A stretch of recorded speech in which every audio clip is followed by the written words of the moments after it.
Gentlemen, let's start this talk with one uncomfortable truth. And that is that women are not weak. They are strategic. While men wage war with weapons, women conquer through psychology. Their arsenal is subtle.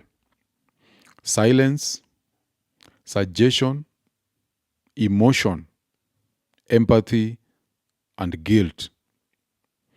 As Rollo tells us, a woman's true power lies not in confrontation, but in influence. She doesn't fight for dominance. She frames it.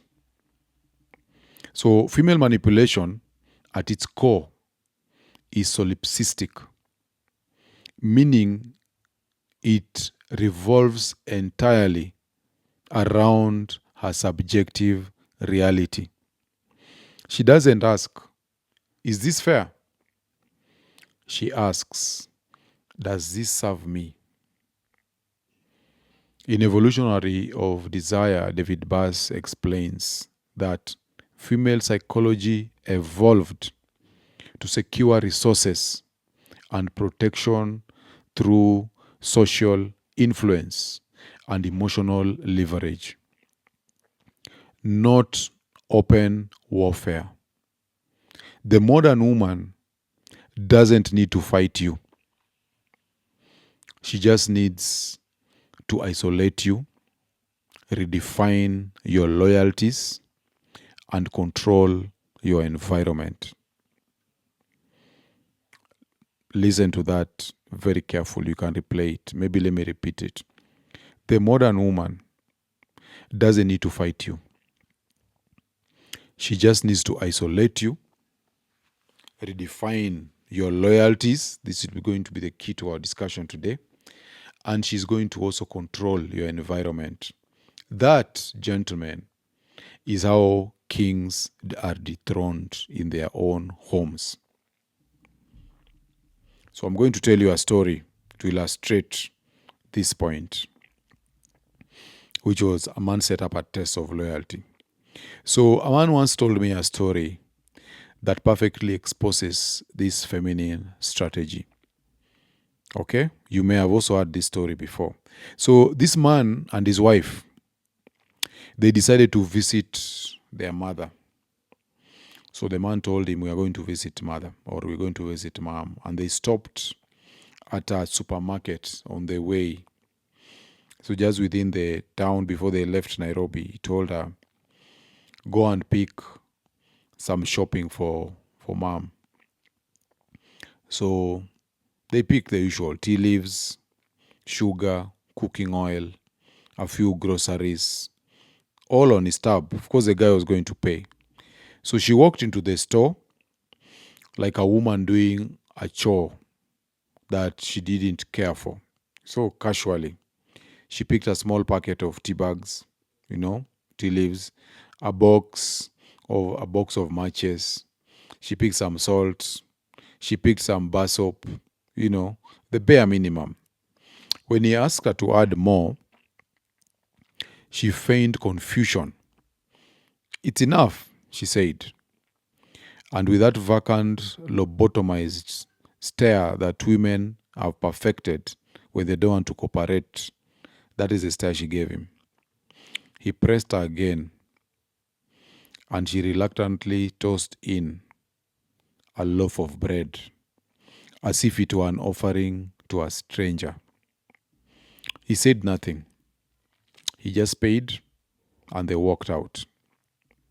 Outside, she spotted some mamambogas and picked 2 giant cabbages, placing them carefully in the boot. That's it? He asked. Yup, she said, unbothered and ashamed, opening a bar of chocolate for herself. She had picked the bar of chocolate when she was picking the other items in the supermarket. So he looked at her and said, I didn't know your mother eats cabbage. Her face froze. Her hand froze. She became like a block of ice. Her jaw stiffened, and she looked at him. "My mother?" she whispered, horrified. "Yes," he said calmly. "We are going to visit your mother." Her eyes widened. "Wait!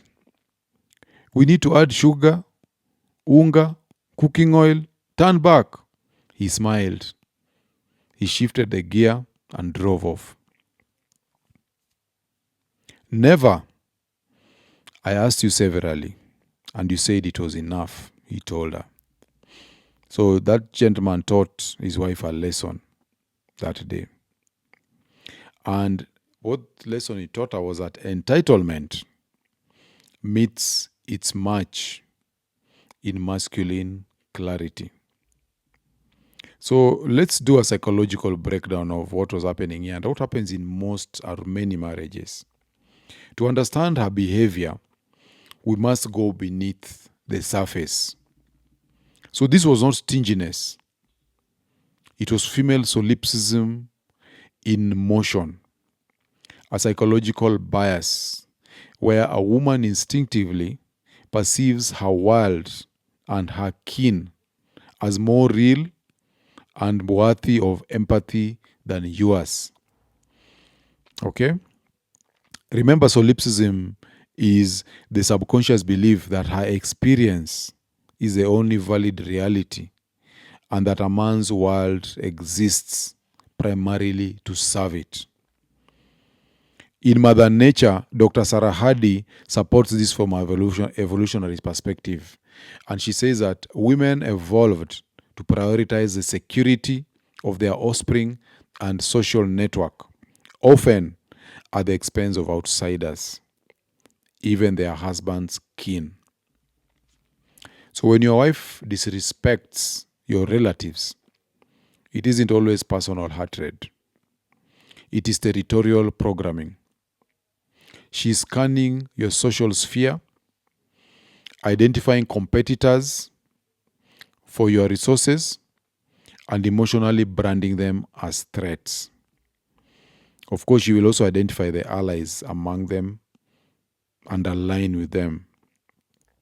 Robert Greene captures this in the laws of human nature. And he says that when people seek power, they first eliminate rivals, not by open assault, but by subtle exclusion, influence, and framing. So your wife's behavior, which involves minimizing your family, demonizing your friends, and portraying them as toxic, is not random. It is strategic isolation disguised as emotional concern. Gentlemen, if you're enjoying this video, please take a moment to like, subscribe, and share it. When you subscribe, you'll always be notified when I drop new content. Also, when you like and share, you help this channel to grow, and more importantly, you help other men to discover the tools that they need to level up. So remember, when one man rises, we all rise. Now let's get back to the video. So we look at the feminine coup. The moment a woman enters your life, she begins a reconnaissance mission. She wants to find out who influences you. Who do you protect? Who can challenge her emotional control over you? And she takes mental notes. The first family gathering becomes her intelligence briefing. A limp handshake from your sister, she'll never forgive it. A casual comment from your brother, it will be replayed endlessly in emotional theater. A mother who doesn't worship her, that is the enemy of the state. Within months, she subtly redraws the borders of your kingdom. Her relatives are welcome.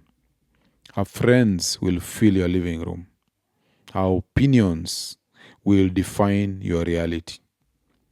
What about your opinions? Gone. Your old friends become bad influences. Your mother becomes overbearing. Your siblings become users. She isolates you emotionally, socially, and psychologically until your home becomes her queendom and you her loyal vassal. This, gentlemen, is not marriage. This is a silent coup d'etat. And we look at the evolutionary logic behind it. From an evolutionary psychology standpoint, this behavior makes sense. Females have historically ensured survival through mate retention and resource monopolization. Bass calls this intersexual resource control, strategies to limit investment in others. Okay? So, by ensuring that your time, your money, and emotional energy flow only toward her and her kin, she strengthens her position and maximizes her reproductive advantage.